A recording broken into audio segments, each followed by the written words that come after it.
Welcome to the aiche Elevator Pitch Workshop. This is our second professional development workshop of the fall quarter. If you haven't already, please go ahead and sign in at this QR code or at this tiny URL. It is the same link no matter which one you choose. You all can see my screen, is that correct? Yes?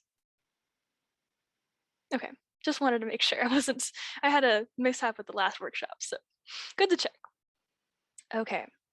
So this is our agenda for the night. We're going to quickly introduce aiche and niche, and then we're going to have one of our excellent niche sponsors, Intel, talk to us for a bit. And then we're going to go into, oops, I forgot to change the slides. It's supposed to say elevator pitch tips. So we're going to talk about what is an elevator pitch and how you make it fantastic. And then we'll doing multiple rounds of pitching and critiquing for each other, and then we'll do a little bit of closing.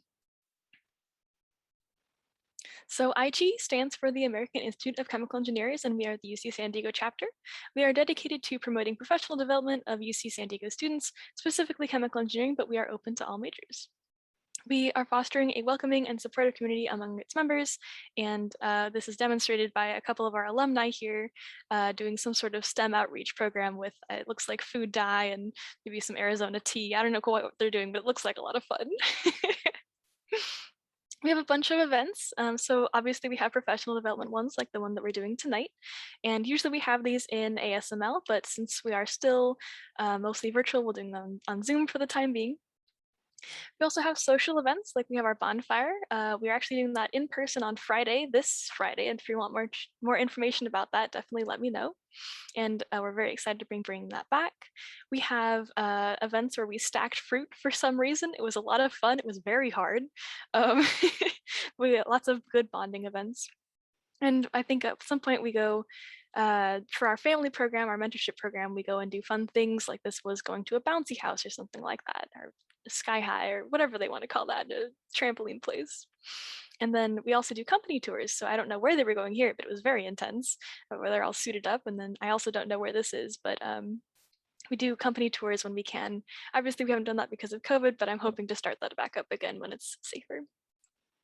So I mentioned a couple of these programs, but we have some very cool programs such as IT projects, where you have the opportunity to work in teams to solve relevant environmental issues. We have a lot of teams that are focusing on wastewater and energy generation, which is amazing. I love hearing what they're about. We also have our family program, which is our mentorship program, oh my goodness. And it has a record of creating meaningful and long-lasting friendships. I am still in contact with my mentor from freshman year, and she is coming to some of our events later on, which is very exciting. And we have aiche committee. And so if you think that any of all of this aiche stuff sounds cool and you want to help us make the magic happen, we highly recommend you join committee. It's a good way to get involved and then get onto board for next year. So I want to take a minute to talk about our biggest event of the year, which is happening very soon, and that is the Nano and Chemical Engineering exhibition. It has 3 parts. The first part is an innovative solutions competition, which is where you'll be paired and put into teams and you'll be given an environmental problem to solve, and you'll be given 72 hours to do it, and then you win cash prizes. It's fantastic. It's super fun. And so I highly recommend that you join that if you can. We also have a career fair with, actually that number is outdated. We have about 20 companies now, and they are all chemical engineering related. And Intel is one of them, and our rep is here tonight. I'm very excited. And we also have a grad school fair with, I believe, 6 universities. I don't know where that 8 number came from, but obviously my number is a little off, but the basic gist is there. And what I have in this corner here is our interest form. So this has just letting us know that you're interested in this so we can send you more information. So I would highly recommend scanning that if any of that sounded very good to you, which I think all of it sounds very good to me. So I'd be scanning that link if I wasn't already inundated with information about this event. So these are just some more details about it. Innovative Solutions Competition, the registration is here.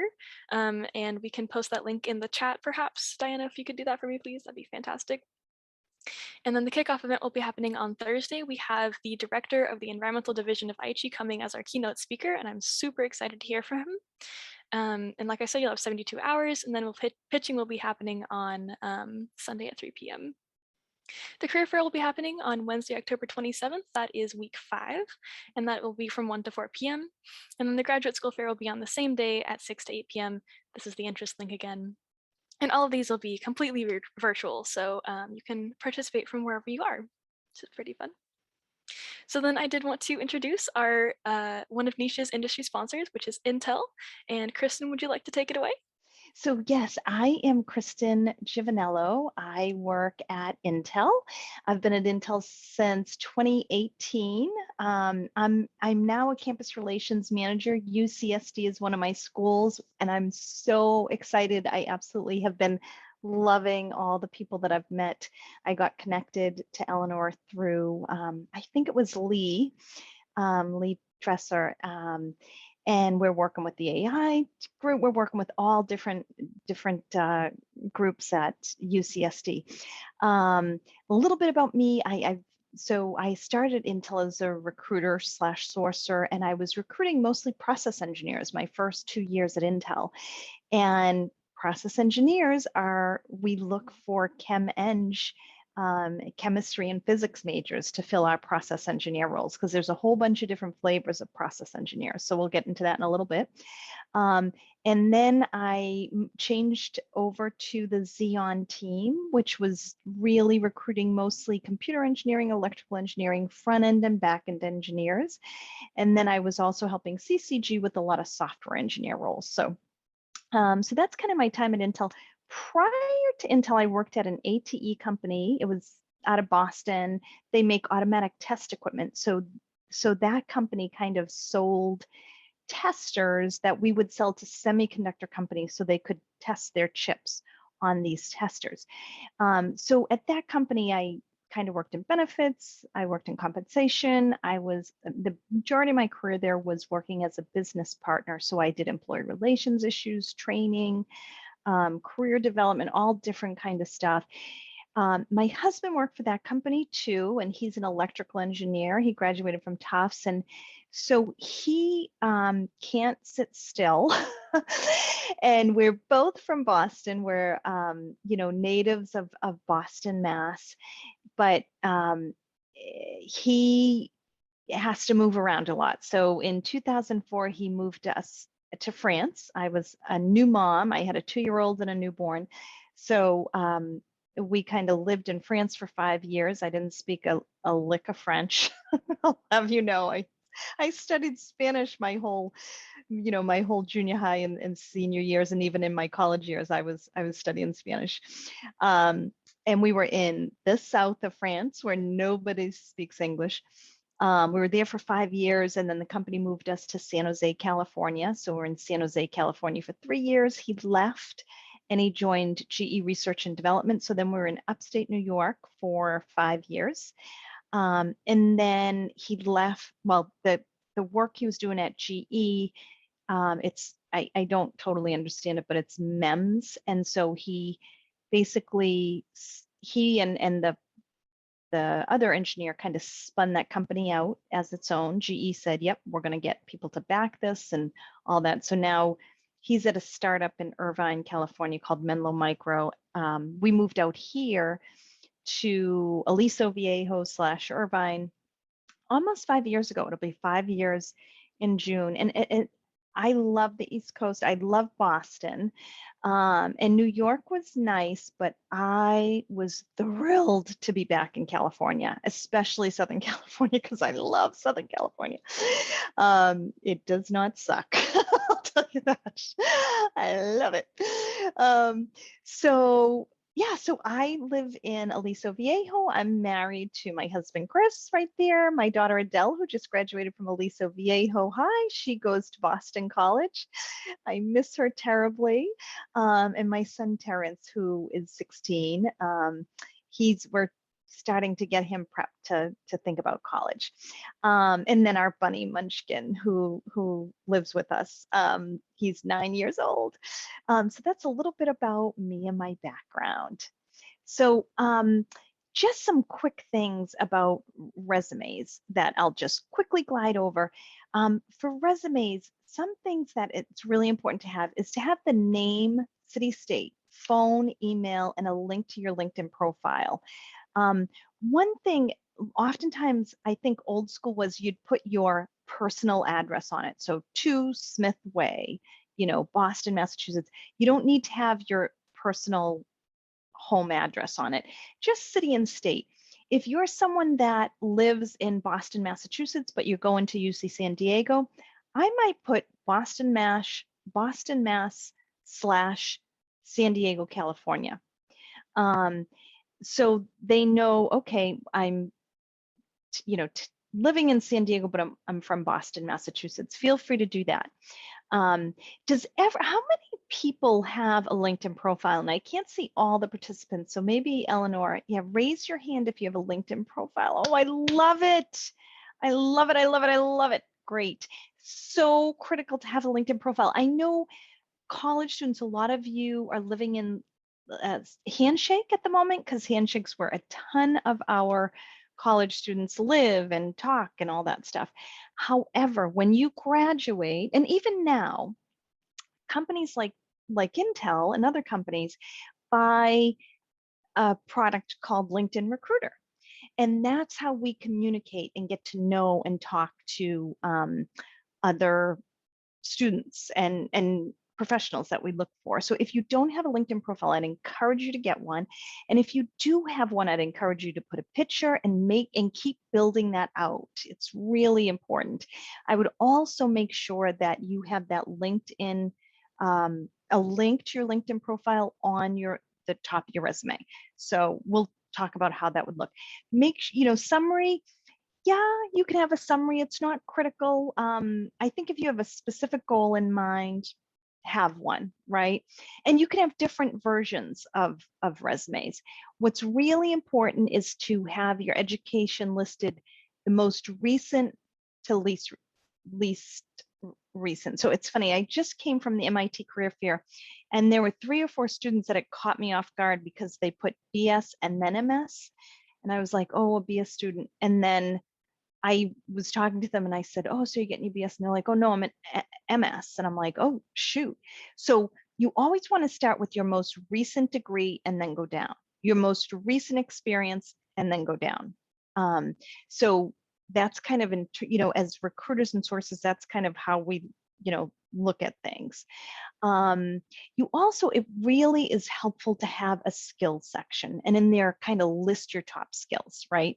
So for chemical engineers, if you're using certain tools like a scanning electron microscope or I'm not sure what are some other tools that you might use, but any of those, like both hardware and software tools, if you're using Jump or Origin, for design of experiments, make sure you list those in your skills. And when you list them, put what you're strongest to least strongest. And be able to speak confidently about them. Because if you took a class online for C++, but you've never used it and you haven't had hands-on experience, it's a little tough when you're getting interviewed and because sources and recruiters do Boolean logic searching on LinkedIn, as well as, in our own database to look for people. So they're going to put, C++, or maybe not for ChemEng, but just as an example. And so if you have C++ and you get it on your resume, and then the source or a recruiter calls you and says, hey, tell me about your C++ experience. And you're like, well, I took a course online. It was, 4 weeks long. It gets a little kind of goofy and uncomfortable because they're expecting that you actually had that experience. So you'll want to make sure that you list, be transparent and list those skills, and I'd have them in order of strongest to least strongest. Internships, put them the same way, most recent to least recent. If you have a job and you are, and you worked at a supermarket last year or Starbucks, do not discount that, right? Those are jobs where you learn soft skills. Those are jobs where you're interacting with customers and you're kind of multitasking and things like that. Never feel like, oh my gosh, this isn't related to my major. I want to know. I love when I talk to students that have jobs while they're in college. So that's kind of the little thing. Summary statements, objective statements. don't feel like you have to. If there's a job that you see that you love, and you want to kind of, put your summary straight, to become a process engineer at Intel, sure, put it on there. Have multiple versions. Otherwise, you know, it can limit you. So if you put a summary statement and you're like, I want a process engineering role, and you use that resume for, another company, chances are I've seen managers go, no, they want to be a process engineer. Forget it. They'll never want to do this job with wastewater. So just remember that. Kind of use the summary statement, as you kind of see fit. Resume tips. So when you're listing your internships, you want to list results that you've done either at your job or your internship. It could be I found, this error which resulted in saving the company, $50,000, or I automated this process which now saves the company 5 hours a week. And then also, if you speak more than one language, definitely put that under skills, right? Skills, English fluent, Mandarin fluent, French fluent. Like, we want to know that. And I find oftentimes if students speak more than one language, they don't think to put that on there because that's how they grew up, speaking two languages. And so that is huge and valuable, especially at a company like Intel, which is an international company where we deal with all different in locations around the world. How many pages should your resume be? When you're a freshman, sophomore, probably one. Junior, still one. By senior year, it can be more than one. You start getting into 2 pages if you're like at your master's or PhD, where you might have publications, or you're a published author and have done white papers. And then, best order, I think we talked about that, most recent to least recent for education, for work experience. Should I have a LinkedIn profile? Absolutely. And this is just a quick example. I think sometimes students want to do fancy resumes, and I think that's okay, but always have a boring resume like I need a job here. Because the reason I say that is so all companies have applicant tracking systems where we upload your resume, and in a little bit I'm going to send through the chat a place where I want all of you to upload your resumes to Intel. We would love every single one of your resumes. It's our talent community, and when you join Intel's talent community, all of Intel recruiters and sourcers will have access to your resume. And so when we do that, and when you're submitting your resume, if you have it kind of like, okay, on one side you got your name and your education and your skills, and then the other side you have internships and skills, so it's like parsed in 5 places. When unfortunately applicant tracking systems have not developed that well, and when we upload them, it kind of gets all garbled.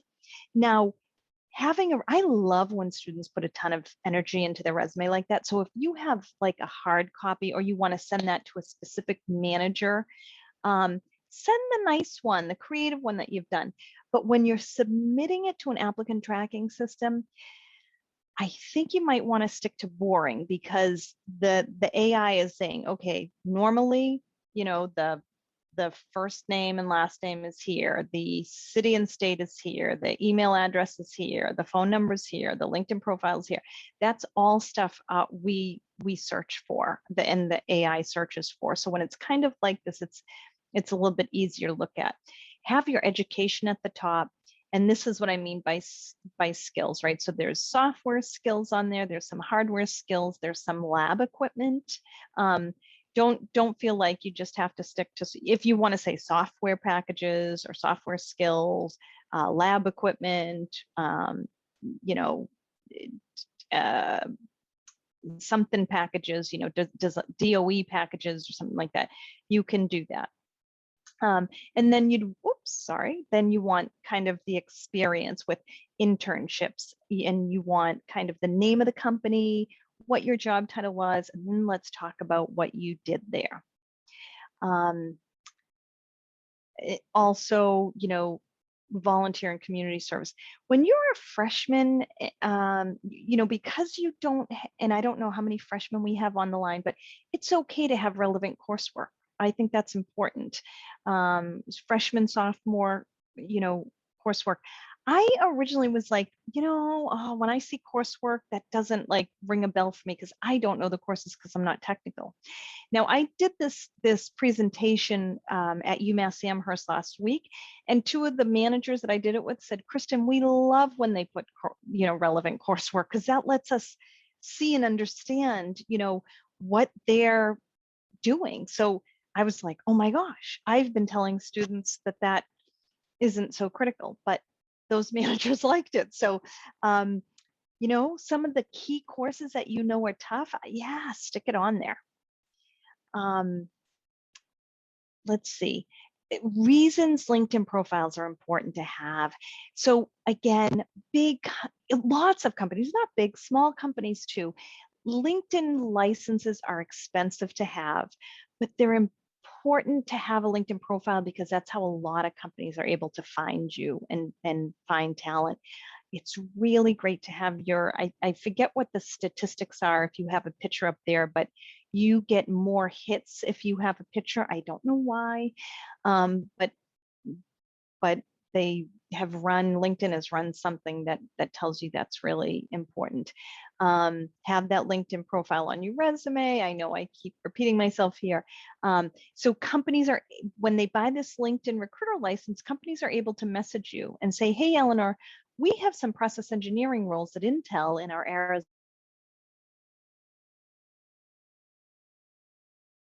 Recruiting process at Intel, there's 3 people that are part of the recruiting process. It's you, the candidate, the recruiter, and then the hiring manager. The role of the recruiter is to kind of help guide you, right? And be transparent and help you understand the role and kind of prepare you.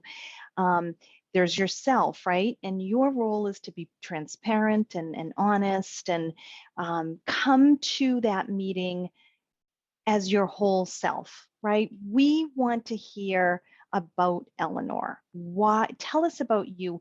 We always get resumes where students have, been in the same class, and so it's like the same project work, the same.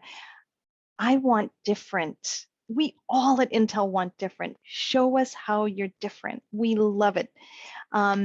We're all about kind of diversity and what you bring to the table that's so special. We don't care if it's weird. We embrace the weird and the different. That makes things more fun, right? That makes things much more interesting. So, and then, just kind of prepare yourself for interviews. And you can do that by kind of searching the Intel website, looking on Glassdoor, or looking up different, research the hiring manager, learn a little bit about them. If there's anything in the job description you don't understand, or there's a term you don't know, Google it. Google is your friend. So that's kind of a little bit about, the key points. Before I move on, any questions about that?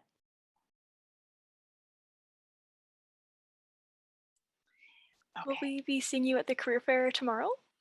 You will. Yes, we will be there. There's a whole bunch of Intel reps. Now I'll tell you, our sessions filled up so quickly. So I was a little bummed. So I kept adding sessions, so every half hour I'm doing a group session. One thing, whether you're going to the career fair or not, I'm going to put in the chat, this is a link to our talent form. Okay.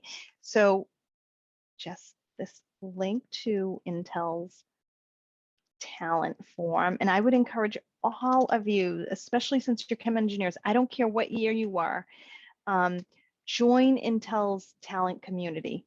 And then the other thing you'll want is a link to our careers page.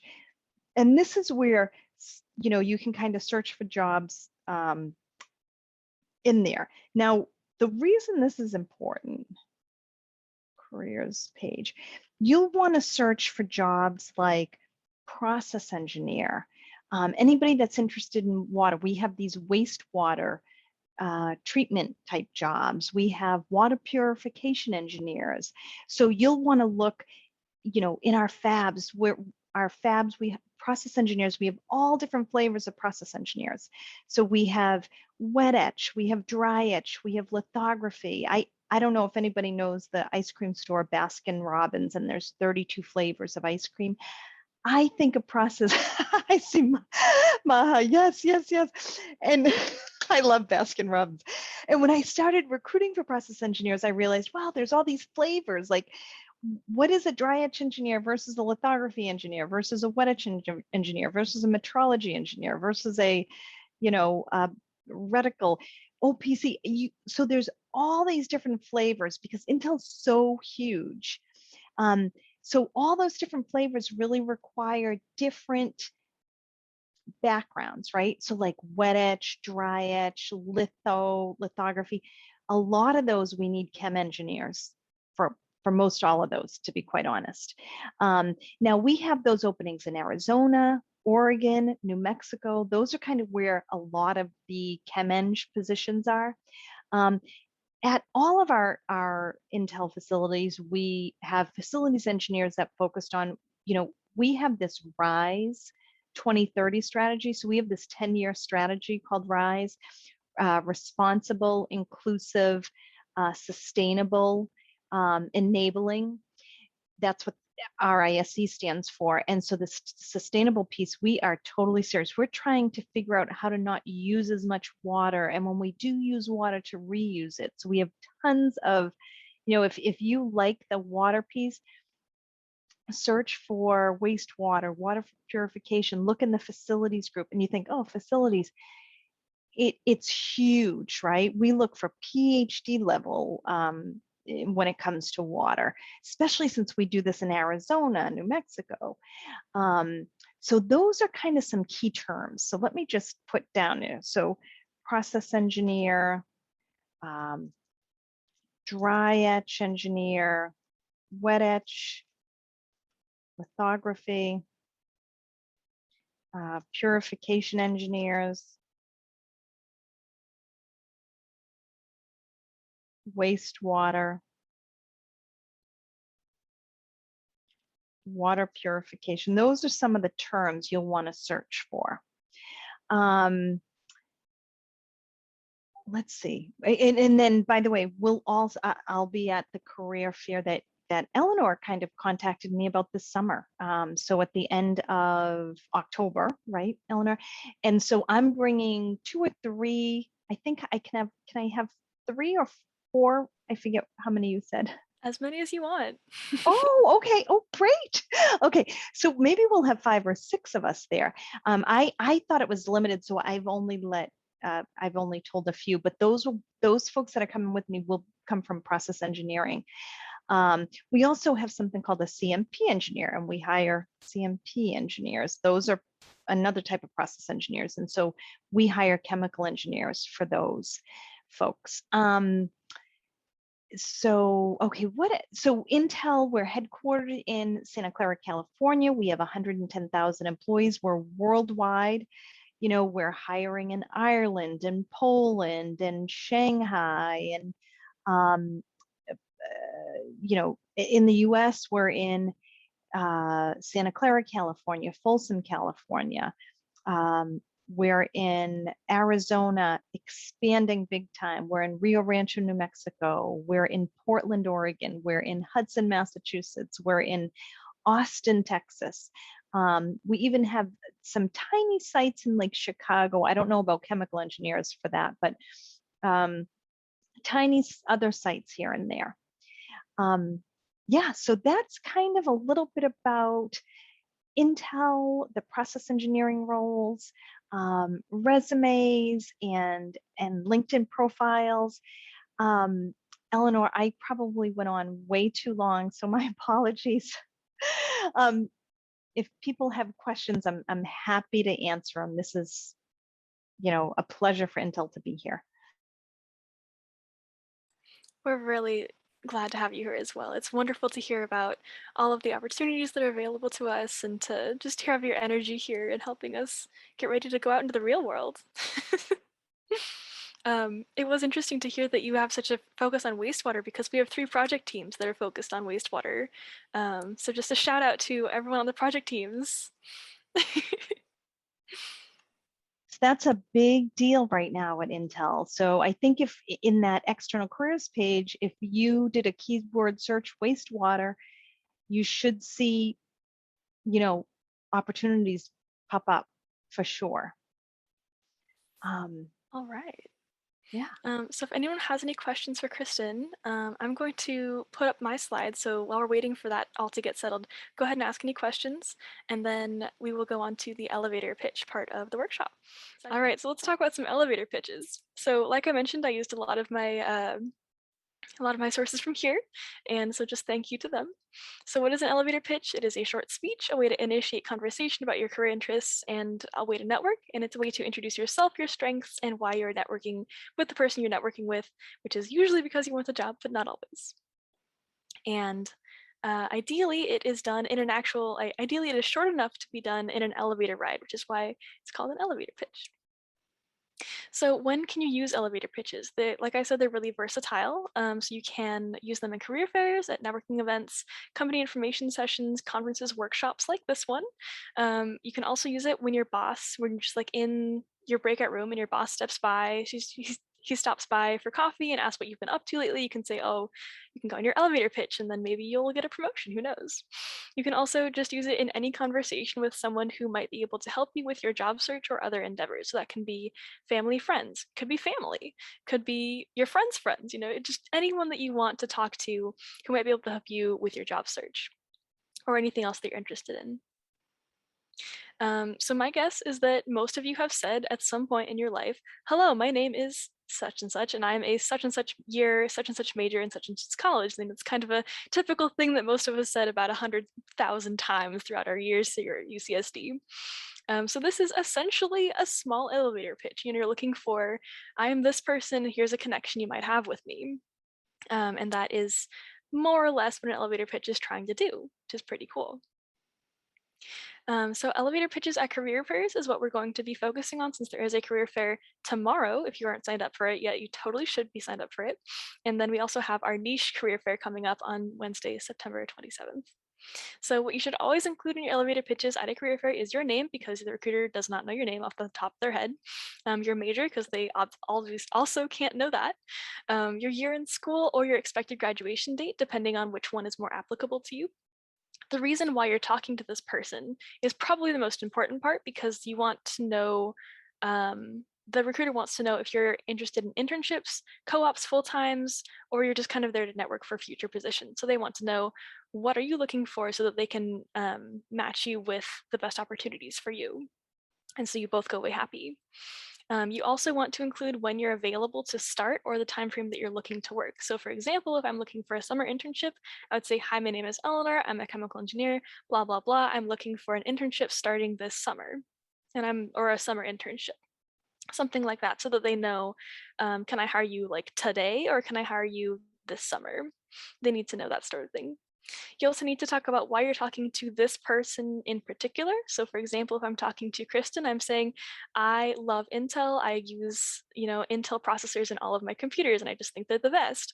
And I've been driving by their workplace for my entire life. So I just really look up to the company, et cetera, et cetera. So you need to do your research to know why you're talking to the person that you're talking to. And then finally, you're going to do your ask of them.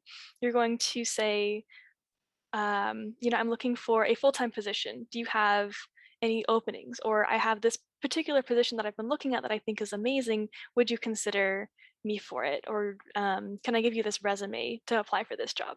Something like that. So the ask, I want to elaborate more on it because it is the hardest part, in my opinion. It's always hard to ask someone, what do you want from them? And that is what the ask is what do you want from this recruiter that you're talking to? Ideally, you would ask, can I have a job? And they would give it to you, no questions asked. But of course, that's a little unreasonable, unfortunately. It's not quite how it works. So instead, you can ask something a little more, I would say benign, but I don't think that's quite the right word. So you can say something like, would you take a minute to look at my resume? It has more details about why I would be a great candidate for this process engineering position. You can also say, would Intel, for example, consider me for an interview for XYZ position? Or can I connect with you on LinkedIn and reach out to you for help when I'm working on my application? Or something like that. Do I have another one? No, I don't. Another one you can do if you're at an in-person career fair is, can I give you my my business card if you happen to have business cards? And that's another good way to kind of exchange contact information and let them know that you are interested in them. So these are some pretty fairly easy asks, a lot easier than please hire me. Um, so hopefully your recruiters will be able to help you with your resume or say yes or no, we won't consider you, or yes, you can connect with me on LinkedIn. So there are some other things you can include in your pitch. For example, if you have any connection to the employer or recruiter. So for example, if you went to a previous information session. So if you see Kristen tomorrow at Intel, you can say, oh my gosh, I saw you just last night at this event with Aichi, and she'll say, oh my gosh, that's so cool. I've seen you twice now. That's like thumbs up. You're coming out, you're talking to Intel. Did you see them at a different career fair? Do you have any relatives or friends who work for the employer? Have you lived nearby the company's office? Like I just said, I drove past Intel's office all the time when I was growing up. That's a good connection to have. Did you intern them for a while ago? You should absolutely put that on your resume. You should tell them about that. And then if you have any special qualifications, you can also include that in your pitch. So for example, if you've taken any classes or have any skills or did a project that aligns closely with the company, bring that up. So for the wastewater thing, if you want to apply for that and you happen to be on one of aiche's wastewater treatment teams, say, I'm on phosphorus wastewater treatment team, I'm really interested in making water clean so it doesn't, harm the environment, et cetera, et cetera. I can elaborate more on that and make that very clear that I'm good for this position. And then you basically just want to make connections between your experiences and what the employer is looking for, because that's the whole point of this conversation, is you want to make sure that you come away from that conversation knowing that they know that you are the best person for their company. So this is an example pitch. I'm just going to read it. Hi, my name is Jamie Smith. I'm a student majoring in mechanical engineering, and I'm seeking a co-op starting in January. I have an interest in design and testing, which aligns well with your design engineer intern position. I've completed several mechanical engineering projects throughout my courses, and last summer, I did an internship with XYZ company where I designed prototypes, conducted testing, and prepared summary reports. I think ABC company produces a lot of great products, and I'm very interested in, I don't know where agricultural equipment came from, but apparently that's the example. And I would love it if you would review my resume and consider me for an interview. So in the chat or unmute, can anyone tell me what they notice from this pitch that that we talked about earlier in the slides? Do you notice the name? Do you notice when can this person start working? Put that in the chat. When can this person start working? January. Perfect, perfect. And what kind of position are they looking for? Internship, co-op, or full-time? Co-op, perfect. And let's see, what major are they? Mechie, perfect. I love this. Can I just say why I love this? I'm sorry, Eleanor. Go for it. Because you know what? In these new virtual career fairs, Mhm. our reps have 10 minutes to talk to you, right? And so it flies by like that. And Handshake cuts you off at 10 minutes. And we don't have a break in between. So in that 10 minutes, I'm trying to tell the managers, hey, these students are going to be nervous. Guide them, ask them, what's their major? Are they looking for an internship or full time? When can they work? Da, da, da. This exactly. So your elevator pitch is something that you should absolutely tell us your name. What's your major? Are you looking for internship or full time? This is exactly the information we need. Like, just perfect. This is really, I would you just keep doing it and doing it and do it, practice, practice, practice. And this is what exactly tomorrow, for any of you that are going, launch right in. Hi, Kristen. My name's Jamie Smith. I'm majoring in mechanical engineering and I'm seeking a co-op starting in like, perfect. Sorry, I just had to. No, no, I love it. I love hearing from, I love hearing your input because I'm flying blind, right? So I love hearing what an actual recruiter wants to hear. So this is excellent. So since we did go over just a little bit of, what can you pull from this, I wanted to highlight a couple of things on here. So first, name. You want your name to be the first thing because hopefully that's your first starting point is I am this person, I'm here in this space with you. They are a student, they are majoring in mechanical engineering. That's their major, that's their current occupation. They're seeking a co-op. We mentioned that. You need to describe what it is that you're looking for, and they can start in January. She says then that I have an interest in design and testing. So that's saying what you're interested in, and that kind of leads into why you're speaking to this person. Then she talks about how there's this design internship position. So you know that she's done her research and she knows this company has this position and she's interested in it. That's excellent. Then she talks about how she's done several projects and she's done this internship. So that's saying I have these past experiences that prepare me well for this internship in the future with you. And then she talks about what she did and kind of ties that into these things that she says here. They're all going to be relevant to this design engineering internship position because you don't have enough time to add fluff in. You really need to be, if this design engineer internship only has the job description includes prototypes, testing, and summary reports. Those are the three things that you're going to want to talk about if you have experience with those. Then you're going to want to talk about why you like ABC Company. It has a lot of great products. And you're going to say, again, kind of what you're interested in. So why are you talking with them? And then here's the ask. Would you please review my resume and consider me for an interview? So Kristen, you'd say that's a pretty good elevator pitch? Absolutely. This is all the stuff that we want to know, without a doubt. Yep. All right. Fantastic. Spot on. I'm so glad. All I right. almost want to grab your slides and bring them for when I incorporate them into mine. I might plagiarize, Eleanor. Go for it. It's totally yours. I mean, I stole this from a website, kind of, so you're welcome to steal them from me. All right. So here are just some general tips for pitching. You want to keep it really short. Like Kristen said, in Handshake, you're going to have 10 minutes. It's going to be that or even less at our career fair, depending on just how things turn out. So yeah, in theory, this is a conversation you could have between a couple of floors in an elevator. Before I left my internship this summer, one of my coworkers had me do an elevator pitch with him in an elevator, and it is so short. You need to be very fast. You also need to know your pitch really, really well. So there's a couple ways you can do that. You can either write it out and memorize it and be prepared to adapt on the fly. So what that can look like is you literally write it out word for word and then you read it over about 100 times. And so you just know it so well. Or another way you can do it is you can write out about 4 bullet points that you know you want to cover. So that's, name, major, and year. That's like 1 bullet point, and then interest in the company, and then what you're looking for is like a 3rd bullet point. And then you can write those on a card and take that card with you to career fairs so that you can just, look at it if you need to. And then the most important part is that you want to practice as much as possible because the only way to really get comfortable with your pitch is to practice with actual people. I know it's so hard to talk about yourself and to talk and to kind of pitch yourself to someone else, but it is so important because talking to yourself in the mirror just does not cut it. And a good way to practice is if you have your friends practicing with you, ask them to interrupt you or sidetrack you because you need to be able to get back on track quickly and gracefully so that you say your recruiter you like get into your pitch and you say I did these prototypes and did this testing and the recruiter stops you here and says, "Oh, what kind of testing did you do?" You need to be able to answer that and then get back on track so you can get to your ask.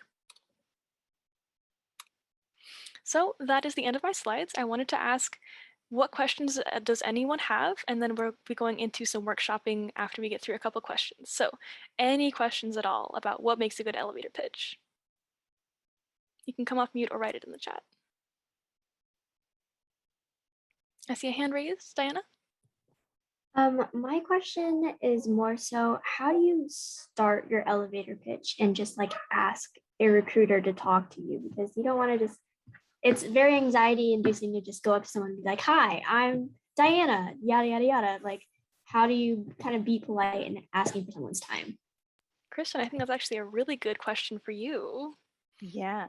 Well, in Handshake, you have that 10 minutes designated. So you just take control, right? Because I'll tell you, some of our hiring managers are don't necessarily know how to control interviews, and some that are more junior and just doing this. I have several coming to career fairs that are kind of new, and they actually called me and were like, Kristen, how do I, like, what do I say? How do I? And so I was kind of like, oh my gosh. Um, so I actually think you, exactly how Eleanor had it laid out, I think is a great way to start is just by saying, hi, um, my name is, and having your major just be actually even at an in-person career fair, we usually have so many students that time is still like crunched. So I think just launching right, we don't find it rude. What we would find rude would be, can you help me get a job? Or, you know, can you get me an interview?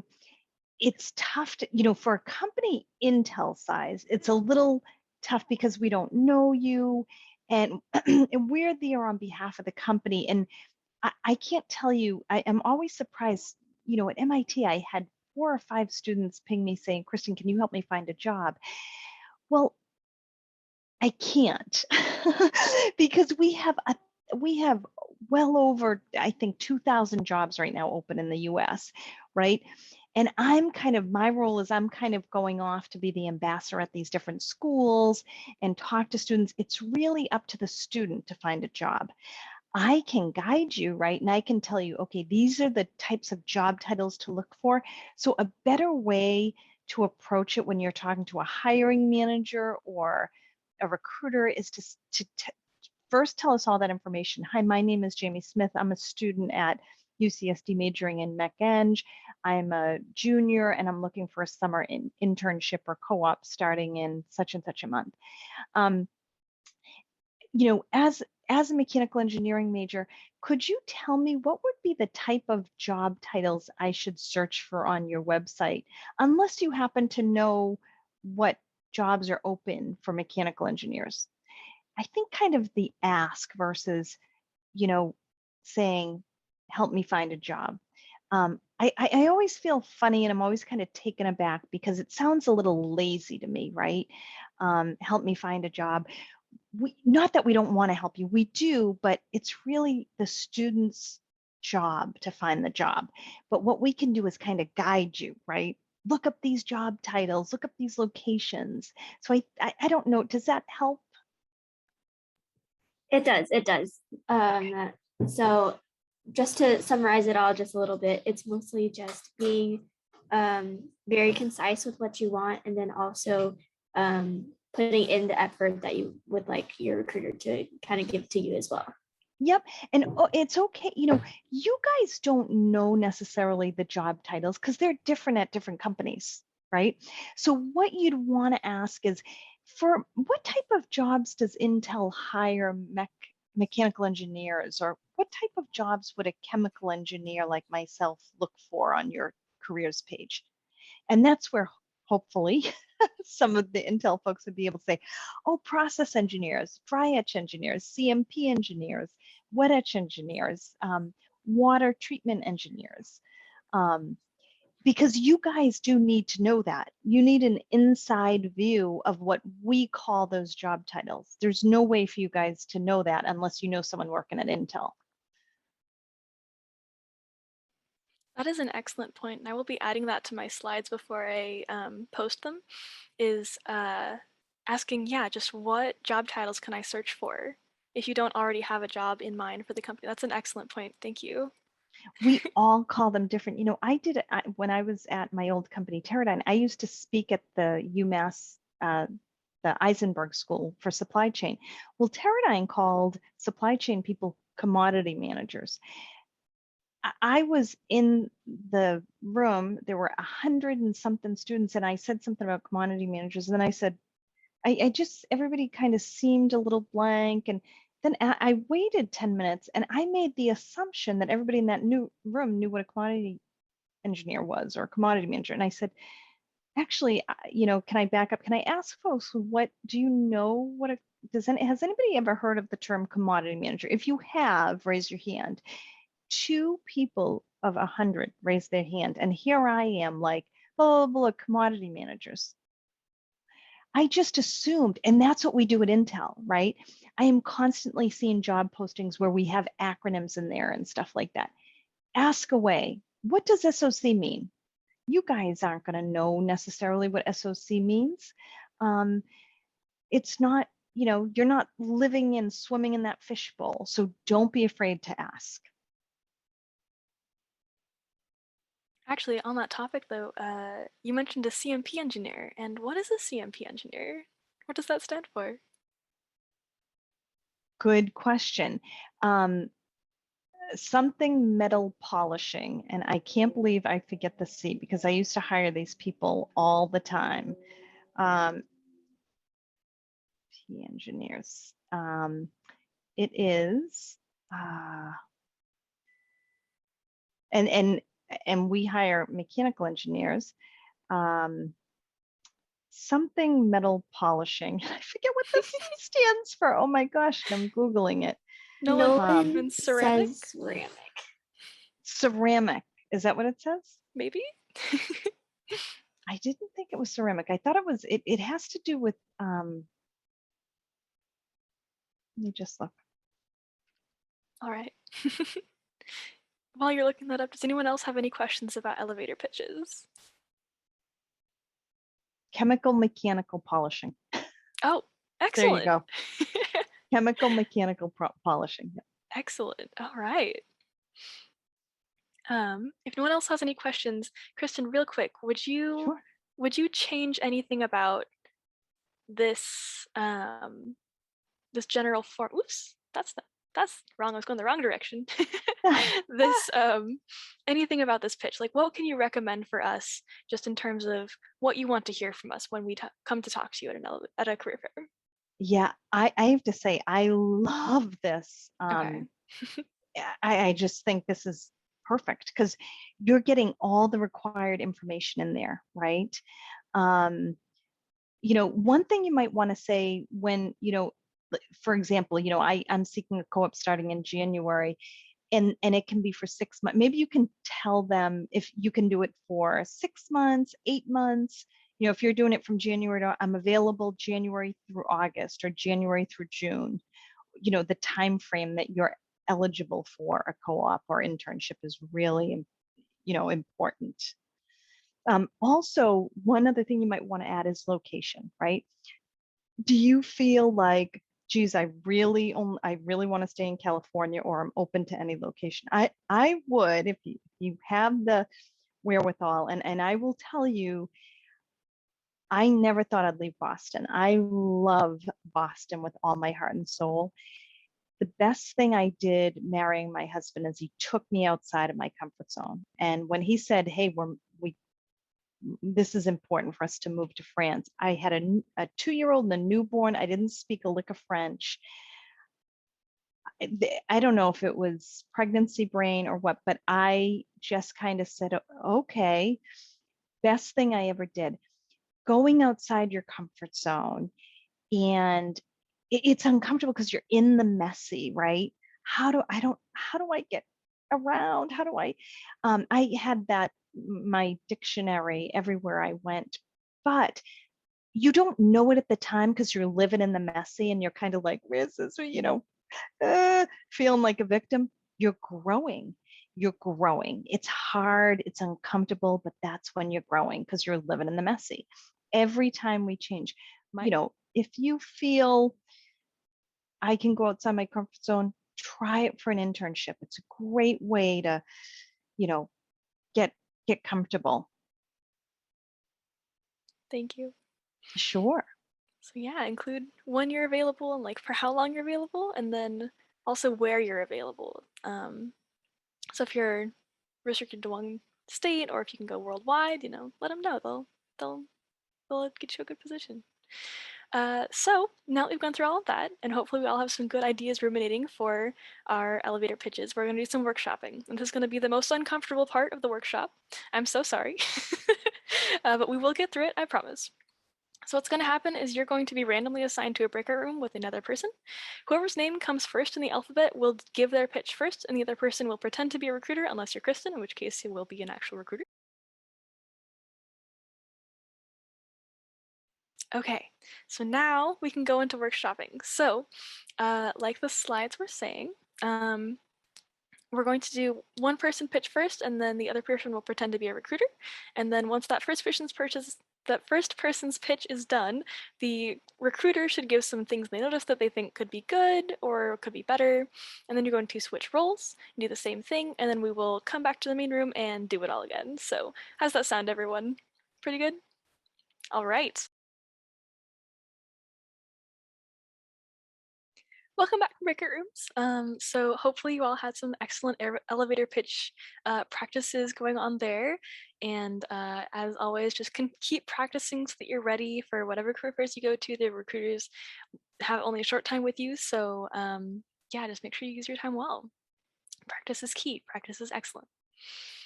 So yeah, what did you hear that you liked or that you want to improve on next time? We're going to skip that for time's sake. So yeah, upcoming events for aiche. Tomorrow we have our GBM number 1. It'll be at 6:30 p.m. on Zoom, and you can scan this QR code if you would like the Zoom link. And then on Friday we have our bonfire at 6 p.m. and we're very excited. It's our first in-person event since COVID hit, so I'm very excited for that. And then next week we'll be having our Career Fair 101 workshop, which is going to be at 5 p.m. at the same Zoom link as this current event. So just like copy your event down a week and you will be here at the right time. So yeah, thank you for coming, everyone. If you would like to check us out on all of our social media, you can find us via our link tree here, or just by looking at aiche.ucsd. Just like Google that and you'll find us all over the place. So yeah, thanks for coming and have a great night.